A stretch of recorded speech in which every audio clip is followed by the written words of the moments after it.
just tell us what happened, okay? Okay, 2 o'clock this morning I woke up with this terrible bang. And so I jumped out of bed, looked through the window, and there I saw the tree was over. And the wind was just howling and everything was just upside down. And then my neighbor also came out and he phoned the and they came and to cut the wires. This is a school, a high school, Queen's Park High.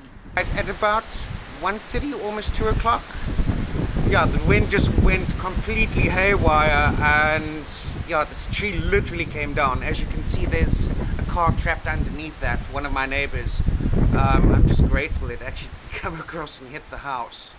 So, yeah, my housemate basically woke up and came out and said, "Hello, Paul, look at this damn tree." Yeah, I've been living here for 18 years, never had this happen before. Maybe the shingles on the roof are from the school. That got blown off for 1 year, but nothing as bad as this.